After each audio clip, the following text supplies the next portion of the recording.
Hello, beautiful people. Welcome to Global Happenings today. Nigeria is one of the countries of the world that is immensely blessed in all ramifications. Take that to the banks.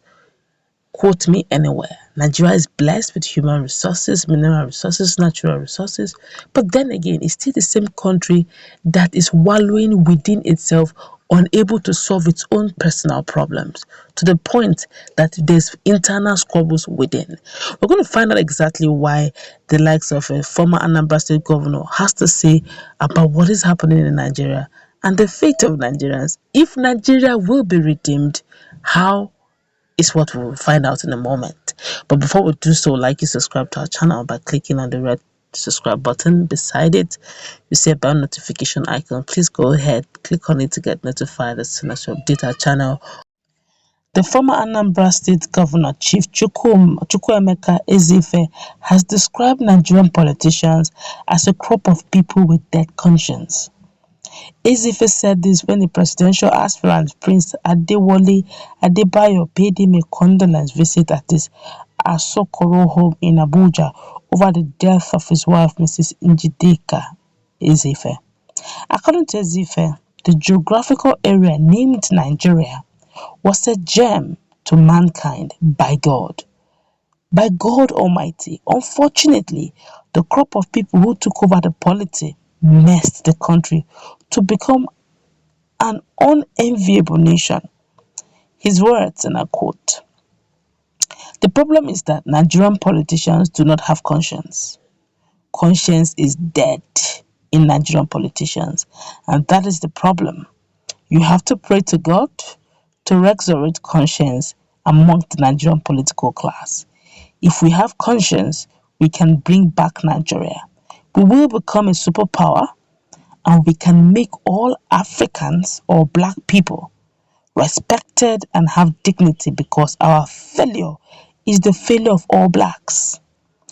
As you know, American blacks are preaching to the whites that Black Lives Matter. It would have been unnecessary if Nigeria has been doing well.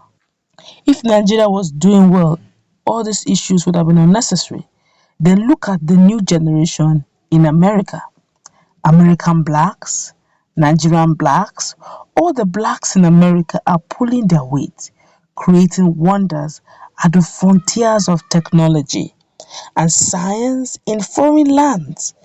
Presidential aspirant Prince Adebayo, who led his supporters on the condolence visit, pointed out that the challenges that troubled Nigeria in the 50s are still with the country because justice has not served in the issues of national development to all regions.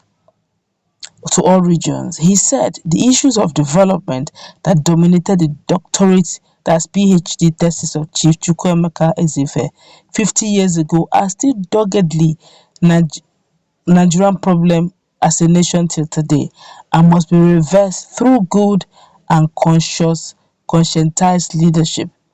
Adebayo noted that the younger generation, who witnessed his good works in Anambra and consistency in the improvement of the Nigerian state, has grown out of shrubs to oak trees that would build the nation along the line of public expectation. He said that Nigerian unity was centered around justice for all Nigerians and the Igbo nations in particular. His words, "We are going around, we are active, very energetic, but we don't have a direction. We are actively moving around. Where we are going is not clear to us. The answer to Nigeria's center of gravity is to settle a decision of equal interest in Nigeria. And you have demonstrated that you have shown professional competency in every faith. You have been a very solid reference to all of us today. That is, it's possible for a young man in your age, where you wrote your beautiful PhD thesis, even though half a century has passed, the issues are still there to be tackled," he stressed. Senator Uba, who was part of the entourage of the aspirant on the condolence of former Anambra State Governor, suffered the major loss when Chief Ezeife was removed through the military coup as governor of the state as the laudable programs were aborted at the time. According to him, Nigeria needs to evolve programs that will keep the Nigerian youth stay back at home and also call back our Nigerian youth whose expertise abroad are needed at home. My God, this is quite an expose, an interesting one. But I must say this in all sincerity. That has been the ban of Nigerian problem. To tell you the truth, the truth, the whole crux of the matter is we have bad leadership. Yes, Ezeife just summarized it. Corruption everywhere. Are you looking for human resources? We got it. Like they will say, we got it in Barakate. We have it plenty, plenty. You want to go to entertainment, music industry? We've got it. We've got it all. You want to look at young artists? They're doing well. Davido, Whiskey, they are made in Nigeria. They were not imported from abroad. These guys were groomed in Nigeria. Davido, Whiskey, and all the Tekino, even the legendary Two-Face Dibia. All of them are Nigerian products. You want to go through our homebred. If you go through social media, you keep seeing what young boys are doing, producing things with no resources, little or nothing, rubbers. They still do some wonderful. Somebody the other time produced solar powered vehicle.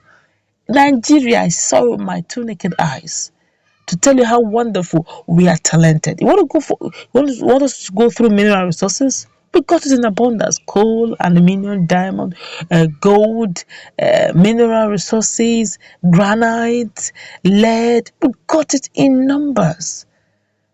No, okay, I don't think we have diamond in Nigeria, but we do have other mineral resources that we can use to harness the whole economy.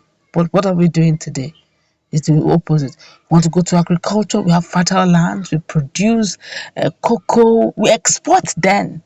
But now we have population explosion. I don't think we even have enough to feed our nation. How much more to export?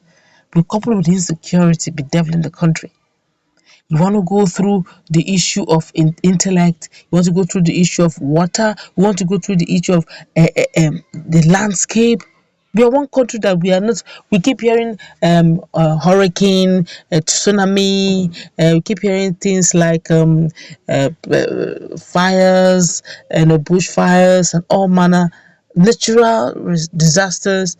We don't have it much in Nigeria. Okay, I think the only thing we once in a while will see, and depends on some part of the country anyway, you could see something like landslides, erosion, flooding, which is, if you ask me, generally man-made because of the activities of man and how we have been negligent in some of the things we do. You can go to a bar road, the quotas are always filled to the brim. Tell me why there won't be flooding. The roads are bad. Tell me why there won't be flooding. I mean, as a years back, I don't know about now, but that's to tell you that some of these things are man-made. It can be worked on.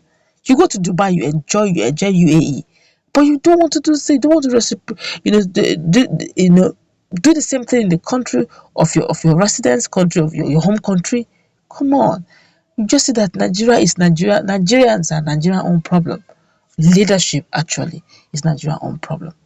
As if you just summarized it. And if there was equity and justice, maybe, just maybe, we will not be hearing Biafra exit. Just maybe we will not be hearing Oduduwa exit. Oduduwa nation. If there was equity and justice and true federalism, maybe Nigeria would have been a powerhouse today. Who knows? I don't know how late it is for Nigeria to recover. Let's